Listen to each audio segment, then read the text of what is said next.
Hello mga Mima, tara mini vlog tayo. Late ko na nga ito ma-upload mga Mima dahil nawalan kami na kuryente. Pagising nga ng umaga mga Mima Sur, abay malakas pa rin ang ulan. Marami pa ding sanampay na hindi pa rin natutuyo.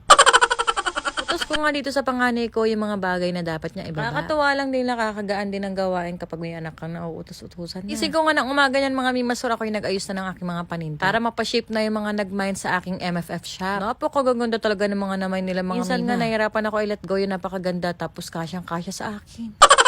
Pero syempre, kailangan natin ng pera kaya dapat nating ibenta. Ulan-ulan pa rin nga dito sa amin mga Mima. Kaya naman yung mga sinampay dito, nakakalaba lang din kahapon. Hindi pa nga masyado natutuyo. Pero ang pinagusto ko daw mga Mima Sor, kahit nga medyo hindi pa natuyo mga Mima, ay hindi yan ang amoy kulog. Talaga ang power ng nanay. Kahit naulan, for the go sa paglalaba. Kahit malakas-lakas na nga ng hangin at malakas-lakas ang ulan, abay lagi pa rin may sinampay sa bahay. Ay, ika nga sa kasabihan mga Mima. Kapag naulan, mas maraming labahan. Kaya kahit bagyo yan Mima Sor, abay hindi pa pwedeng hindi maglaba.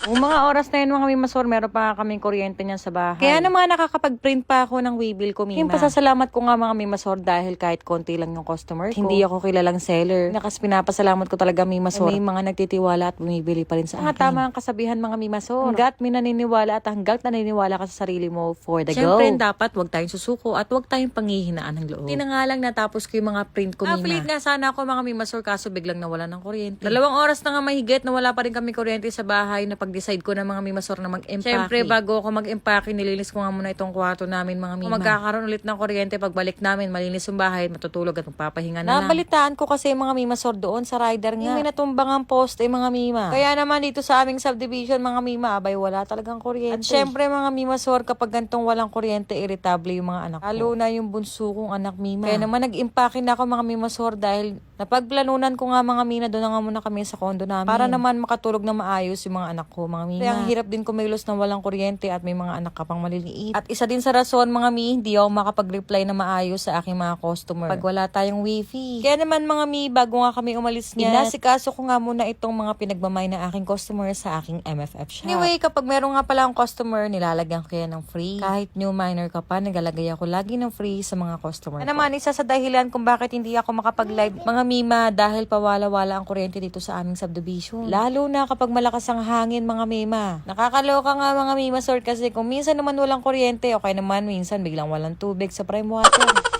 Buti na nga lang mga Mima Sor. Meron kaming butane gas stove mga Mi. Pakalaking tulong din mga Mima Sor kung meron kang ganito sa bahay. Madalas mawala ng kuryente sa inyo. Buti na lang bago nga magtanghalian mga Mima natapos ko na ipakto. Para pipikapin na lang nga ito ng rider Mima. At bago nga kami magtanghalian mga Mima Sor, pinaghahanda ko na yung mga pagkain na dadalhin ko sa kondo Mima. At mabuti na nga lang din walang naka-staycation nga sa kondo namin Mima. Siyempre habang tayo nag-aayos mga Mima Sor at habang nag-i-empake nga ng mga dadalhin sa kabila, may bubwit ngang mahilig mga likot Mima.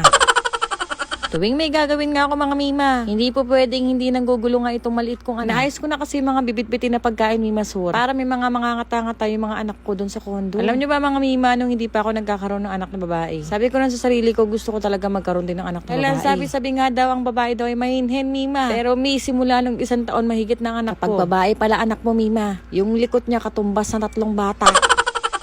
Habang wala nga kami kuryente mga Mima Sor at hindi pa nakakakain ng tanghalian. Itong mini fan nga muna ang ginagamit ko Mima para naman kahit paano makatulog siya. At ito naman LED na pang live selling ko yung ginagamit naming ilaw Mima Sor para naman may ilaw sa aming kainan. Power bank kami Mima Sor na mga full charge. Pero hindi pa rin sasapat yun kaya kailangan talaga namin pumunta sa kondo. At yung baby ko hindi nakakatagal ng tulog na 1 oras dahil wala kaming kuryente Mima. Kaya nga pagsabi ko nga pagtapos ng tanghalian nabay talagang aalis tayo muna sa bahay, pupunta muna tayo sa kondo. At sakto maglilinis rin ako ng unit namin Mima. Dahil kakatapos lang nung nag-staycation doon. Kitang-kita nga sa mga anak ko na buring na. Kaya kapag may mga anak ka talagang maliliit, sobrang daming hindi dala. Hindi pwede at hindi sasapat yung 1 pirasong damit kapag meron kang maliliit. Kaya tignan mo naman tong dala namin Mima para makala mo mag-staycation ng 1 linggo.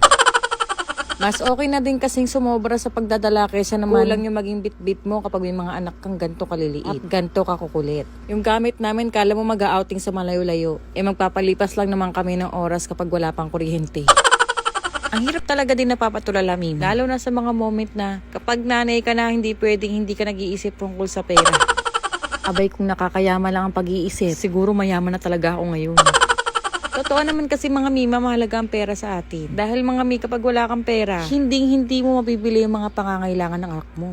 At syempre mga Mima, walang libre sa panahon ngayon, Mima. Anyway mga Mima, nakarating na nga kami dito sa condo, Mima. At finally nga makakatulog na maayos itong mga anak ko, Mima. So, hindi na nga maiinip dahil meron na silang mapapanood. Hindi na nga ako nakapagdala ng mga swimsuit nila mga Mima, so dahil hindi ko na sila mapagsuswimming. Abay, napakahirap na kung magkaroon sila ng ubot sipon. Lalo na palakas-lakas ang ulan dito sa amin. Okay.